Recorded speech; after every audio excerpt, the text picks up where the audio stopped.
গত কয়েক বছরে ভারতে কৃষক আন্দোলন হয়েছে, শাহিনবাগের মায়েরা রাস্তায় রাত কাটিয়েছেন, সিএএ বিরোধী আন্দোলন মিছিলে উত্তাল হয়েছে ক্যাম্পাস। অথচ এই বিশাল জন অসন্তোষ কোনো এক কারণে গণ অভ্যুত্থানে রূপান্তরিত হয় না। ভারতের মানুষ কি তবে প্রতিবাদ করতে জানে না, নাকি ভারতীয় রাষ্ট্রের জাদুকরী কোনো বর্ম আছে যা সব গণরোষকে মাঝপথে শুষে নেয়?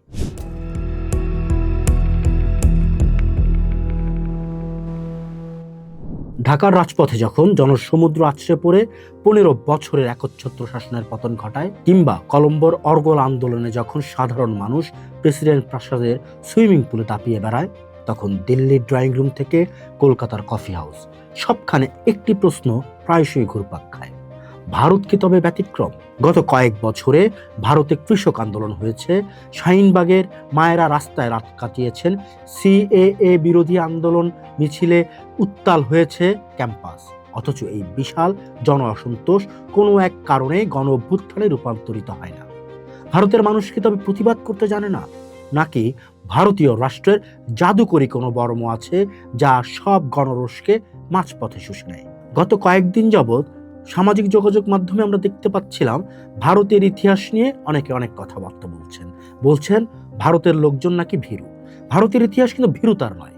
জয়প্রকাশ নারায়ণের সম্পূর্ণ ক্রান্তি থেকে শুরু করে আন্না হাজারের দুর্নীতি বিরোধী আন্দোলন ভারতকে বারবার কাঁপিয়ে দিয়েছে, কিন্তু শেষ পর্যন্ত তা সরকারের পতন ঘটালেও ব্যবস্থা বা সিস্টেম ভাঙার মতো অভ্যুত্থানে রূপ নেয় না। এর কারণ অনুসন্ধানে আবেগ নয়, বরং রাষ্ট্রবিজ্ঞান এবং ইতিহাসের ব্যবচ্ছেদটা খুব জরুরি। গণ অভ্যুত্থান তখনই অনিবার্য হয় যখন পরিবর্তনের সব আইনি দরজা বন্ধ হয়ে যায়। বাংলাদেশে জুলাই অভ্যুত্থান হয়েছে কারণ সেখানে 15 বছর ভোটের অধিকার ছিল না। শ্রীলঙ্কা রাষ্ট্র দেউলিয়া হয়ে গিয়েছিল এবং ক্ষমতা কুক্ষিগত ছিল একটি পরিবারের হাতে। ভারতে ব্যবস্থাটি যত ত্রুটিপূর্ণই হোক না কেন, নির্বাচনী ব্যবস্থা এখনো সচল।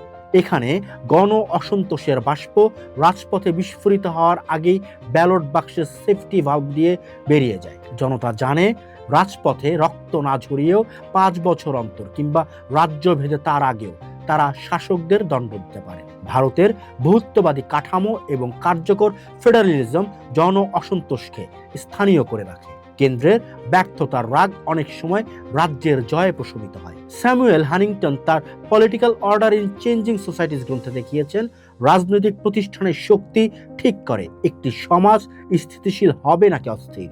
ভারতের পলিটিক্যাল ইনস্টিটিউশনগুলো এখনো যথেষ্ট শক্তিশালী। বাংলাদেশে এক্সিকিউটিভ, লেজিসলেটিভ এবং জুডিশিয়াল সব ক্ষমতা এককেন্দ্রিক বা প্রধানমন্ত্রীর হাতে ন্যস্ত। বিপরীতে ভারতে ক্ষমতার বিকেন্দ্রীকরণ এবং ভারসাম্য বিদ্যমান, যদিও সাম্প্রতিককালে কিছু প্রতিষ্ঠানের ক্ষয় নিয়ে প্রশ্ন উঠেছে। তবুও ভারতের বিচার বিভাগ বা নির্বাচন কমিশনের মতো প্রতিষ্ঠানগুলো একদম ভেঙে পড়েনি যেটা বাংলাদেশে পড়েছিল। ফলে একটি অভ্যুত্থান ঘটিয়ে পুরো কাঠামো বদলে ফেলার প্রয়োজনীয়তা সাধারণ মানুষের কাছে বেসিক কল হিসেবে ধরা দেয় না। ভারতীয় রাষ্ট্রের একটি সূক্ষ্ম রণকৌশল হলো কো-অপটেশন। ব্রিটিশদের কাছ থেকে শেখা এই কৌশলে রাষ্ট্র আন্দোলনকারীদের উপর নির্বিচারে গুলি চালিয়ে শহীদ তৈরি করে না। গুলি চালালে শাহাদাত তৈরি হয়, আর শাহাদাত থেকে শুরু হয় অভ্যুত্থানের রাস্তা।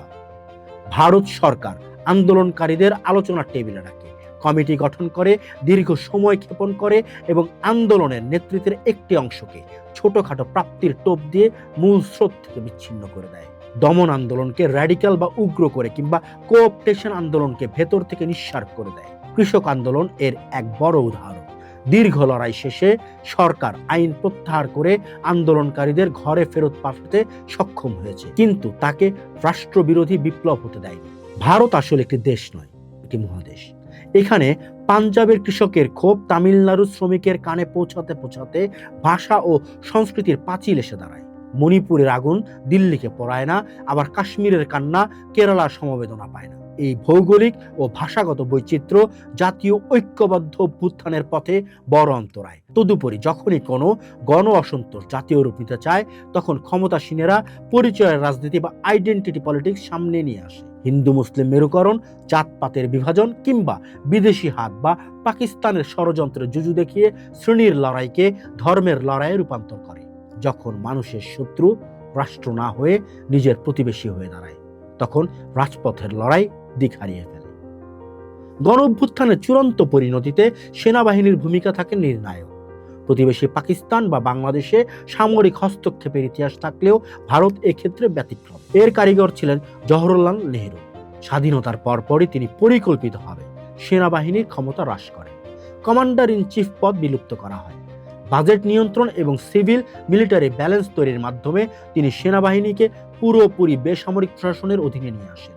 এছাড়া ভারতের বিশাল আধা সামরিক বাহিনী সিআরপিএফ, বিএসএফ, সিআইএসএফ সেনাবাহিনীর একক ক্ষমতার বিপরীতে একটি ভারসাম্য তৈরি করে। ভারতে সেনাপ্রধানরা পেশাদার এবং তারা জানেন দিল্লির ক্ষমতা দখল করা সহজ হতে পারে, কিন্তু ভারতের মতো বিচিত্র ও জটিল একটি মহাদেশ পরিচালনা করা বন্দুকের নলের কাজ নয়। ফিল্ড মার্শাল শ্যাম মানেকশের একটি বিখ্যাত গল্প এখানে প্রাসঙ্গিক। প্রধানমন্ত্রী ইন্দিরা গান্ধী যখন সন্দেহের বশে তাকে অভ্যুত্থান নিয়ে প্রশ্ন করেছিলেন, মানেকশা উত্তর দিয়েছিলেন, আপনি আপনার কাজ করুন, আমি আমার। এই যে পেশাদারিত্বের সীমানা, তা ভারতের গণতান্ত্রিক স্থিতিশীলতার অন্যতম প্রধান স্তম্ভ। এখন প্রশ্ন জাগে, ভারতে কি তবে কখনোই বড় পরিবর্তন আসবে না?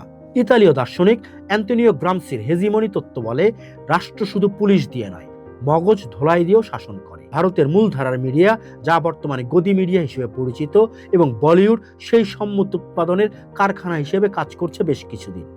তবে কৃষক আন্দোলন বা জেএনইউর আজাদি স্লোগান প্রমাণ করে এই হেজিমনি সম্ভবত চিরস্থায়ী নয়, যার কিছুটা প্রকাশ্য ফলাফল আমরা এখন ভারতে যে আন্দোলনটা হচ্ছে তার মাধ্যমে দেখতে পাচ্ছি। ভারতে গণ অভ্যুত্থান হয় না কারণ ভারতীয় রাষ্ট্র ব্যবস্থা ব্যান্ড হয় কিন্তু ব্রেক হয় না। এটি একটি পরিণত লিমিটেড এক্সেস অর্ডার, যা বিক্ষোভকে হজম করতে জানে।